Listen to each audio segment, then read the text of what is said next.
Oi pessoal, tudo bem? Vamos continuar lendo o livro do Napoleão Hill, Mais Esperto que o Diabo.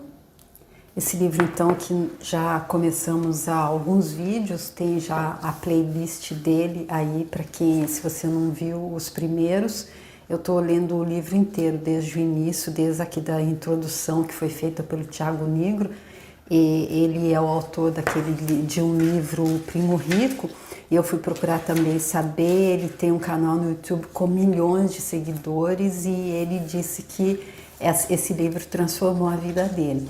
E eu acredito também que ele possa transformar a vida de quem está, por enquanto, se alimentando pelo medo, que é o medo, de acordo com Napoleão Hill aqui, que mantém o diabo na nossa mente.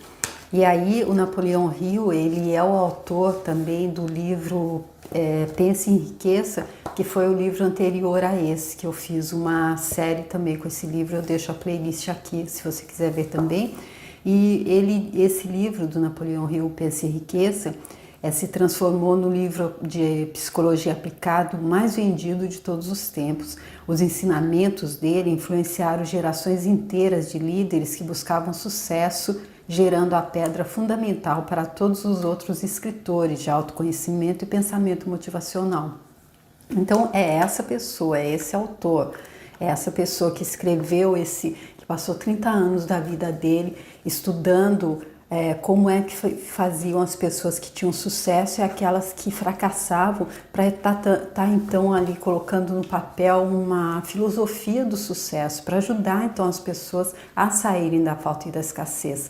Porque é aquela coisa, se a gente sabe que tem um caminho, alguém já passou e vem e diz, olha, se você for desse jeito aqui, por aqui, por aqui, por aqui, ali naquele tal ponto você cai em um buraco e vai ser super difícil de sair. Aí então você vai, pega aqui, pega esse contorno aqui. Então é isso mais ou menos que eu acredito que seja o trabalho dele. Ele mostra como é que faz para fracassar e como é que faz para ter sucesso e aí a gente pode facilitando o nosso caminho na busca do sucesso, para alcançar esse sucesso. E aí depois que ele fez essa pesquisa de 30 anos, então ele ficou um tempo ali sem estar lançando o livro. E foi nesse tempo então que ele acabou encontrando o diabo, como ele diz aqui, que ele encontrou, que ele conseguiu tirar dele uma confissão fantástica dizendo onde ele mora, porque ele existe, como ele ganha o controle da mente das pessoas e principalmente como qualquer um pode vencê-lo. E aí eu acho que esse é o argumento que faltava, necessário, para que a gente, se a gente tivesse alguma reserva, por causa que o livro ele está entrevistando um personagem que a gente não gosta, que a gente quer distância, então só isso de saber que o medo mantém o diabo na nossa mente, que o que ele vai dizer aqui vai nos dar a possibilidade de vencê-lo, eu acredito que já é um alento para que a gente possa tomar a iniciativa de ler o livro. E aí ele complementa ainda, quando você terminar essa história do diabo, você saberá muito mais sobre Deus. E aí eu acho que depois dessa só tem que ler mesmo, e é por isso que eu resolvi ler aqui para vocês no YouTube, porque como eu já disse em alguns vídeos, é interessante para aquelas pessoas que não sabem ler, ainda há, que não enxergam, ou aquelas pessoas que não têm tempo também, aquelas pessoas que gostam de ler com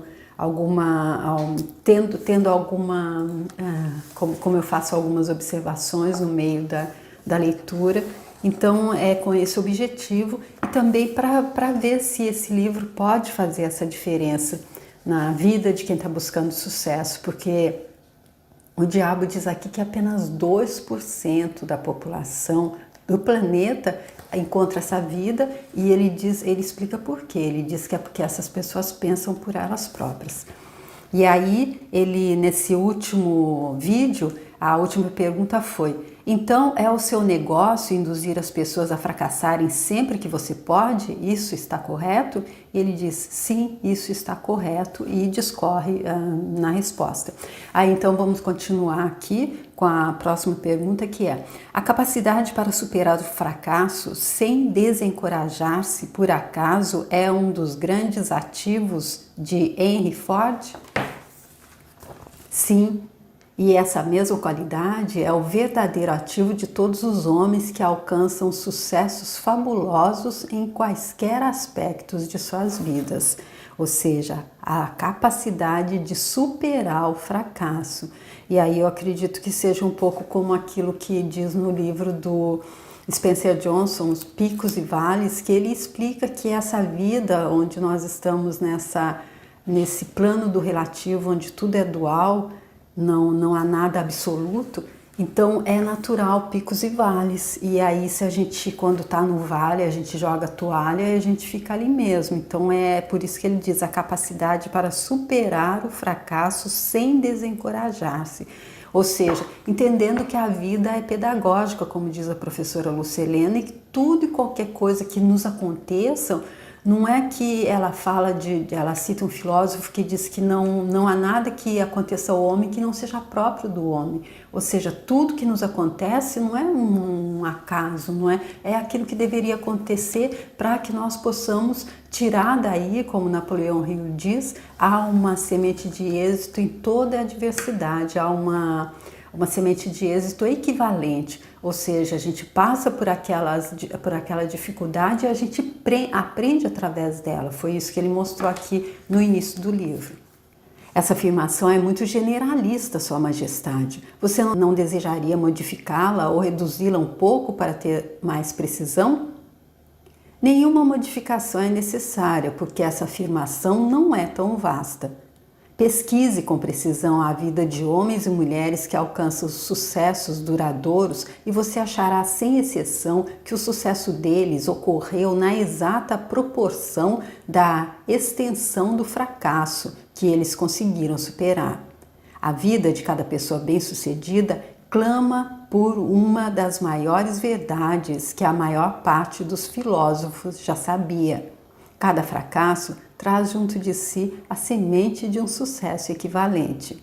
Então, aqui ele corroborando o que eu acabei de dizer, porque essa frase ela está aí nesse livro, nesse ensinamento. O Napoleão Hill repete ela sempre e ela é super interessante da gente estar refletindo sobre. Mas a semente não germinará e crescerá sob a influência de um alienado.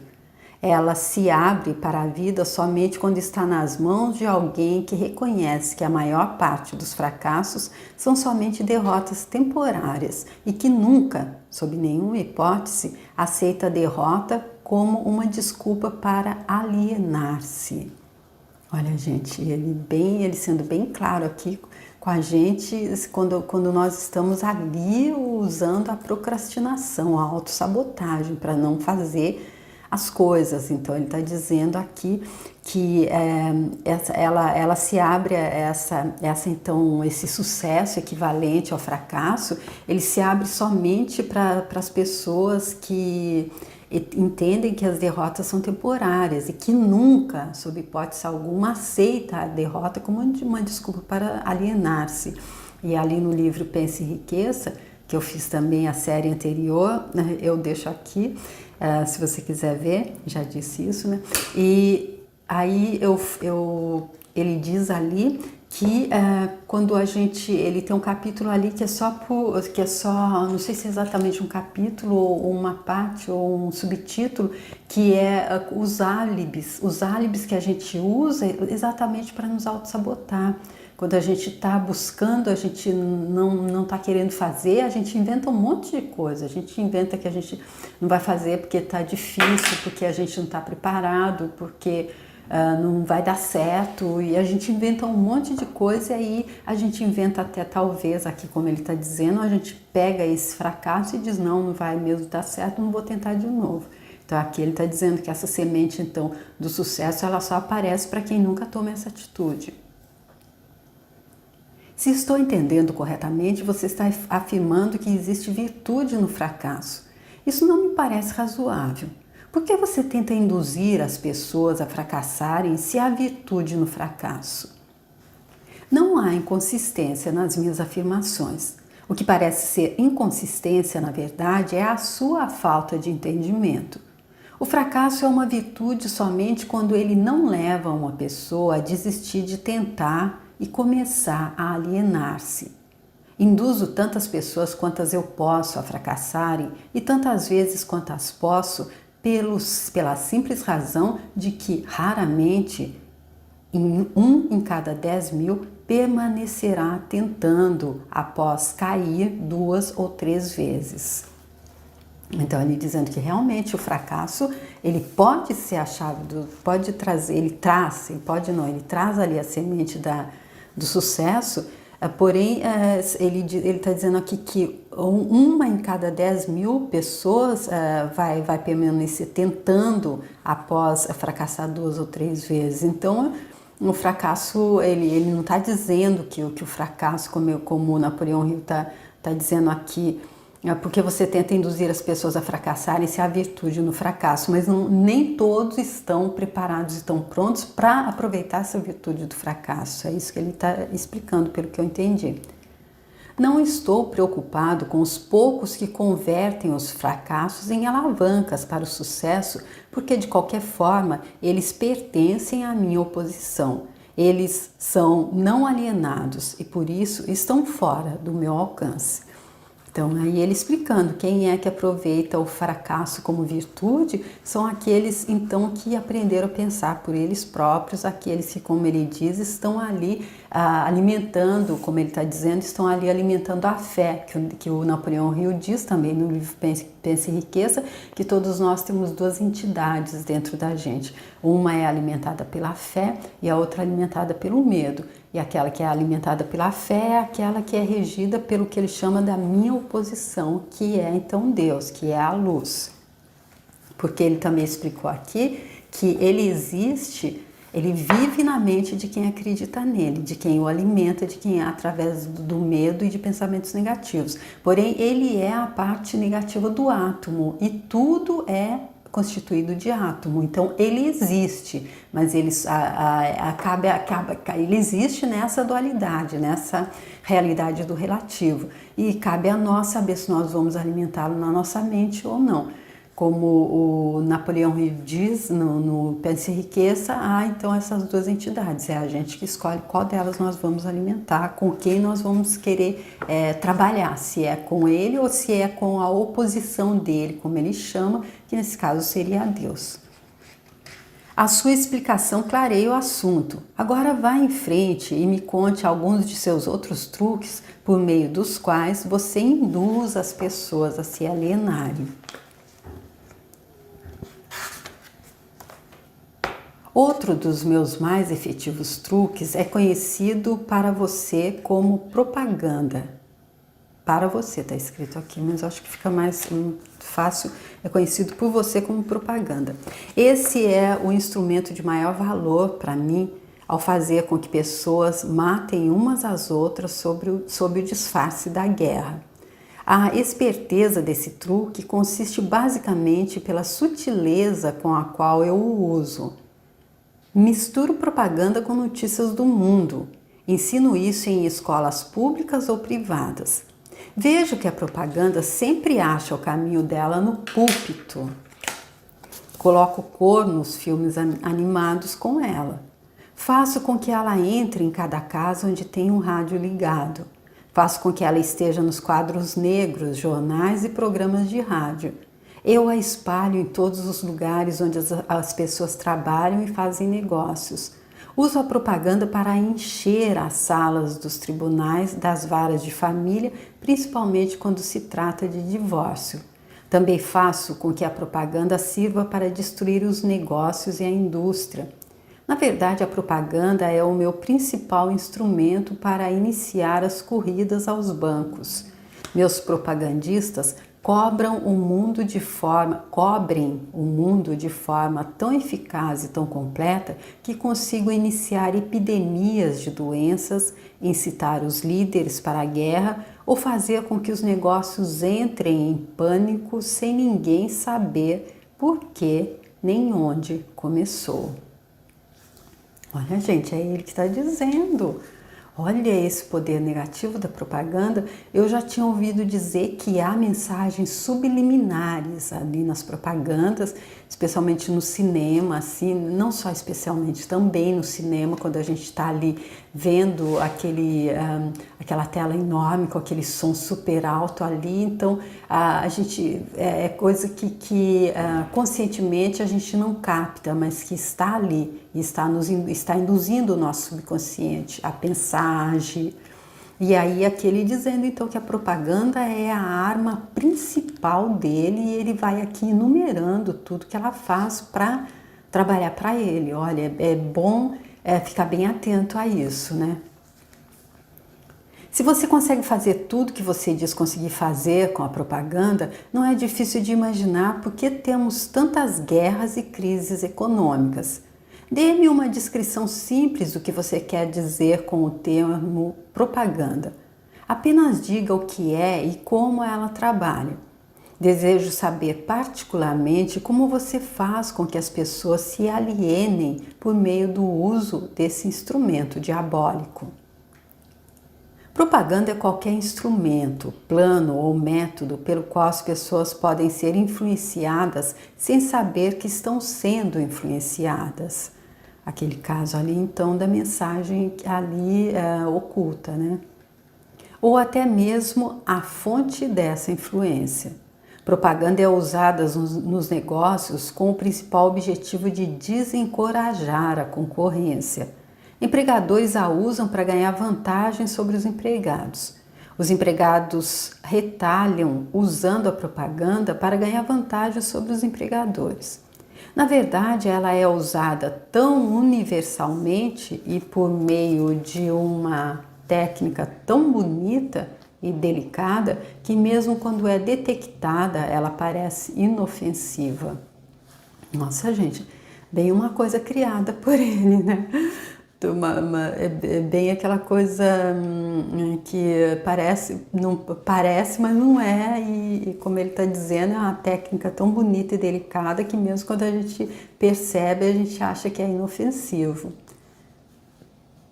Eu suponho que alguns de seus garotos, nesse exato momento, estejam engajados em preparar as mentes dos americanos para se alienarem, para aceitar alguma forma de ditadura. Conte-me como eles trabalham. Sim, milhões de meus garotos estão preparando os americanos para se tornarem hitlerizados. Então a gente sabendo então que esse livro foi então escrito, está escrito aqui que é uma entrevista exclusiva com o diabo escondida desde 1938.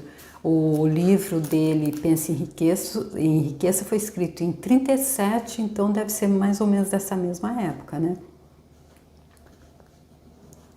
Mas meus melhores garotos estão trabalhando por meio da política e da organização dos trabalhadores. Nós temos a intenção de assumir o país por meio de eleições em vez de armas. Os americanos são tão sensíveis que eles jamais aceitariam o choque de ver a sua forma de governo modificada com a ajuda de armas ou tanques de guerra. Então, os nossos garotos da propaganda estão servindo a eles uma dieta que eles engolirão, preparando uma luta entre empregadores e empregados e fazendo com que o governo se volte contra a indústria e o comércio. Quando a propaganda tiver feito o trabalho dela por completo, um dos meus garotos servirá como um ditador e os 9 velhos da sua Suprema Corte, com suas tolas noções da Constituição, partirão. Todos terão um emprego ou serão alimentados a partir dos cofres do governo. Quando as barrigas dos homens estão cheias, eles alienam-se livremente com aqueles que lhes dão o que comer. Homens famintos saem do controle. Uau! Então ele trazendo todo o plano que ele tinha ali, aqui para essa época ali nos Estados Unidos. Me pergunto quem inventou o sábio truque que você chama de propaganda. Baseado no que você me contou sobre sua fonte e a natureza da propaganda, entendo por que ela é tão letal. Somente alguém tão esperto quanto Sua Majestade poderia ter inventado tal instrumento que ferisse a razão, destronasse a vontade própria e seduzisse homens para o hábito da alienação. Por que você não usa o poder da propaganda para ganhar controle das suas vítimas em vez de subjugá-las pelo medo e aniquilá-las por meio da guerra? O que é o medo do diabo se não propaganda? Olha que perguntinha aí, hein? Olha.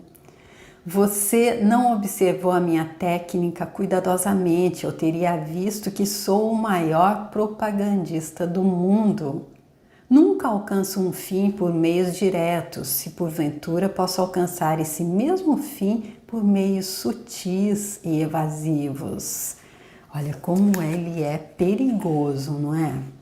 Porque quando é direto a gente tem mais chance de perceber. Se é sutil e evasivo, como ele está dizendo ali, parece até bonito, a gente nem percebe, até sabendo mesmo, se a gente tiver já sido alertado contra, a gente pode até pensar, não pode ser possível. Tão bonito assim, tão sutil. O que você supõe que eu esteja usando quando planto ideias negativas nas mentes dos homens e ganho o controle sobre eles por meio do que eles acreditam ser suas próprias ideias? Ali aquilo que ele disse antes, tudo passa por pensar por si próprio, por ter seus próprios pensamentos, por dar uma olhada naquele pacote que a gente recebeu quando a gente chegou e a gente era criança, a gente não sabia ainda pensar por nós mesmos, mas quando a gente começa a pensar por nós mesmos, dá uma revisada ali em tudo que nos foi passado, com muito amor por aqueles que receberam também, que aceitaram e nos passaram. É assim como aquela corrida que vai passando, a pessoa tem que passar como que chama aquele bastãozinho assim para continuar a corrida em equipe. Vai passando, mas dá uma olhada, vê se a gente der uma olhada nesse pacote e vê que não está condizente com aquela sabedoria que a gente tem dentro de nós, aquela sabedoria nativa, né, que vem ali da nossa presença divina, da nossa centelha divina, como diz o professor Hélio Couto e como ele chama aqui de o outro eu. Então, é isso que ele está dizendo. Eu ganho o controle sobre as pessoas por meio do que elas acreditam ser suas próprias ideias. Como você chamaria isso a não ser a mais sábia de todas as formas de propaganda? Por certo, você não vai me contar que destrói as pessoas com sua própria ajuda sem elas notarem o que você está fazendo. Isso é exatamente o que desejo que você entenda. Além disso, mostrarei a você exatamente como esse truque é realizado. Ou seja, aquela coisa de que somos nós que criamos a nossa realidade. Até ele não faz absolutamente nada, ele está dizendo, ele afirmando a pergunta do Napoleão Hill, você não vai dizer que destrói as pessoas com as próprias forças das pessoas, com a sua própria ajuda, força não, com a própria ajuda delas. Se a pessoa não se alienar a ele não tem como destruí-la.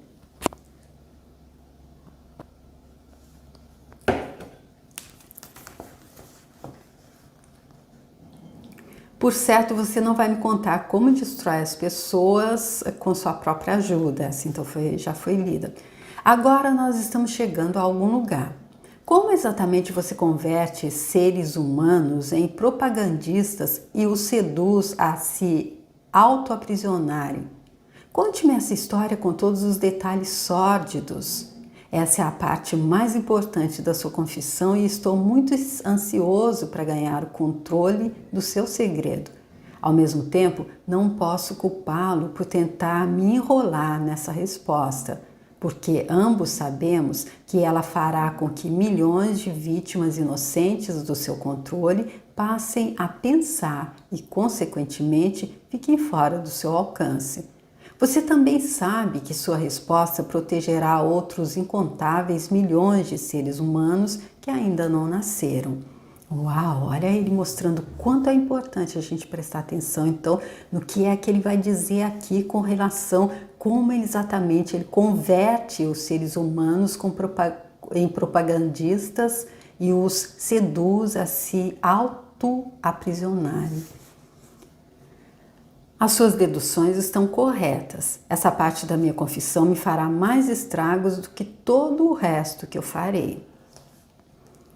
Para entender o seu problema de uma maneira melhor, podemos dizer que essa parte da sua confissão salvará milhões de pessoas do seu controle. Tudo que eu posso dizer é que você me colocou numa situação infernal. E olha, ele mostrando aqui que ele tem senso de humor. Agora você deve saber como milhões de suas vítimas se sentem. Vamos em frente. Faço a minha primeira entrada na mente de um indivíduo subornando-o. Olha, ele dando aqui os detalhes, como é que ele nos suborna. Vamos ver. O que você usa como suborno? Uso muitas coisas. Todas elas coisas prazerosas que os indivíduos cobiçam. Uso o mesmo tipo de propinas que indivíduos usam quando subornam um ao outro. Isto é, uso como suborno as coisas que a maioria das pessoas quer.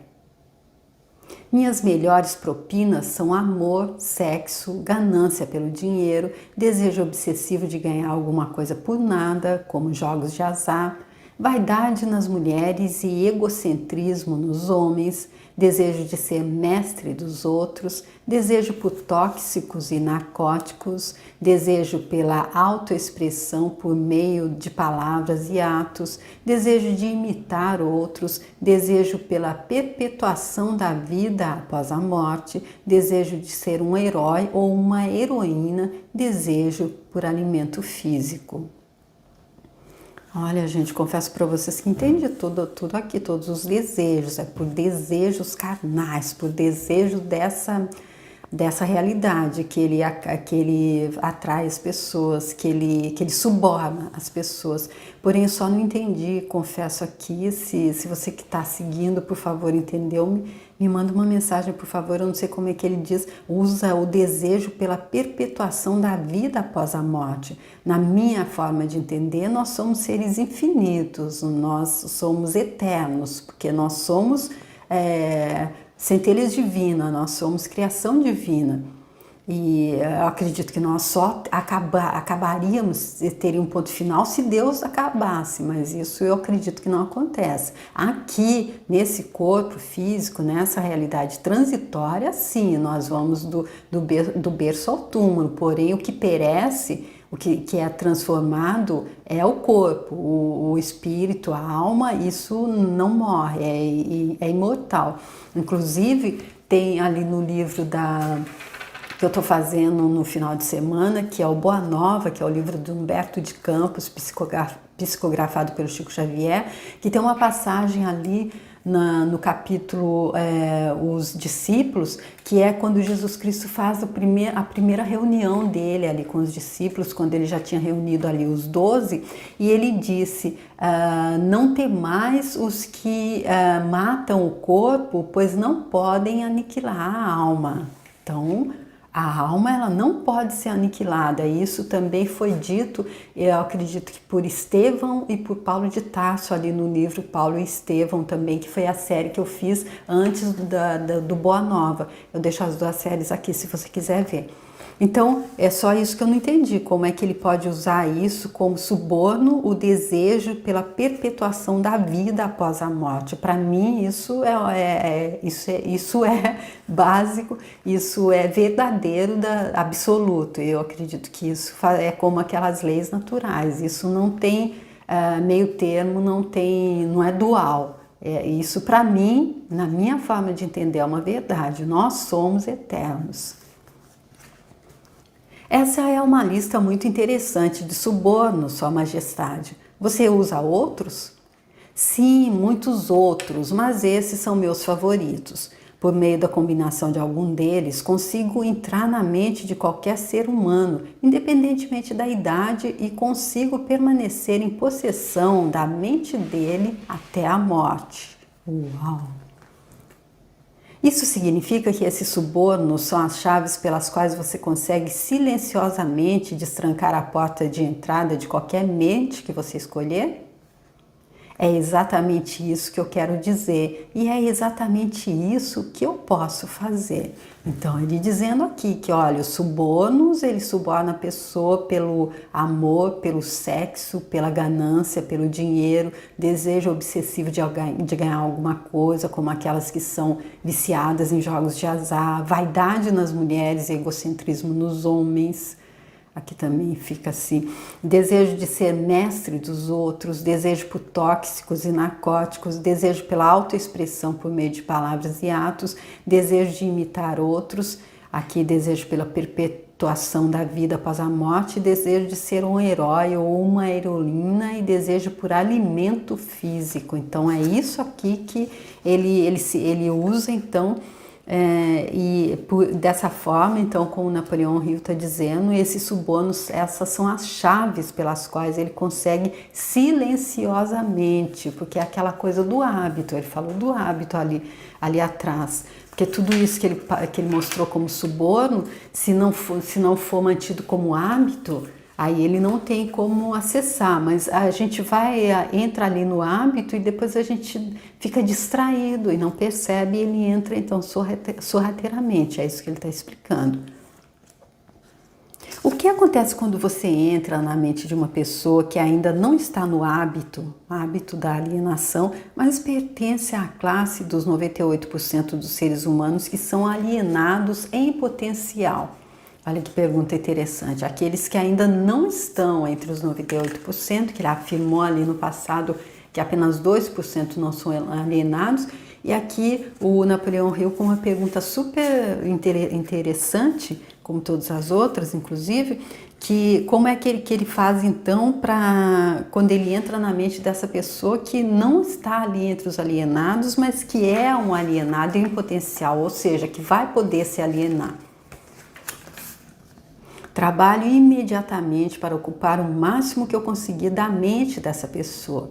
Se a maior fraqueza desse indivíduo é o desejo por dinheiro, começo a jogar moedas na frente dele, claro, falando em sentido figurado. Intensifico o desejo dele e o induzo a perseguir o dinheiro com todas as forças. Então, quando ele chega perto do momento de abocanhar o dinheiro, eu simplesmente tiro-o da frente dele. Esse é um velho truque meu. Depois de esse truque ter sido repetido algumas vezes, o pobre infeliz desiste e se entrega. Aí então eu tomo conta de um pouco mais de espaço da mente dele e acabo por preenchê-lo com o medo da pobreza. Esse é um dos melhores preenchedores de mente que eu tenho. Uau! Quanta capciosidade, né? Quanta inteligência para o mal, não é? Que ele é totalmente super perspicaz e é desse jeito então que ele ganha a mente daqueles que estão meio, eu acredito, distraídos, aqueles que não estão no presente, não é? Então aqui ele trazendo um ali dos 6 temores básicos, que é o medo da pobreza, que o Napoleão Hill apresenta ali no livro Pensa e Enriqueça, como sendo uma das formas de não nos deixar alcançar o sucesso, não nos deixar entender os 13 princípios que ele traz ali no livro. Depois que ele passa os 13 princípios, então ele fala dos 6 temores básicos e um deles é a pobreza. Então aqui nessa última pergunta que eu faço nesse vídeo, então é ele explicando como é que ele então consegue pegar até aqueles que não estão alienados ainda, que são potenciais alienados com medo da pobreza. Então, gente, eu espero que esteja ficando claro, que esteja sendo interessante a forma como eu estou comentando. É só o meu ponto de vista, é só a minha forma de entender. Espero que vocês estejam curtindo esse livro, que ele diz também que é um curso generoso em psicologia humana, porque ele deixa claro aqui os princípios de como funciona a mente humana, que é por onde tudo começa, tudo passa pelo pensamento. Eu li em algum lugar que nós estamos onde estamos porque somos o que somos, e que somos o que somos por causa do que pensamos.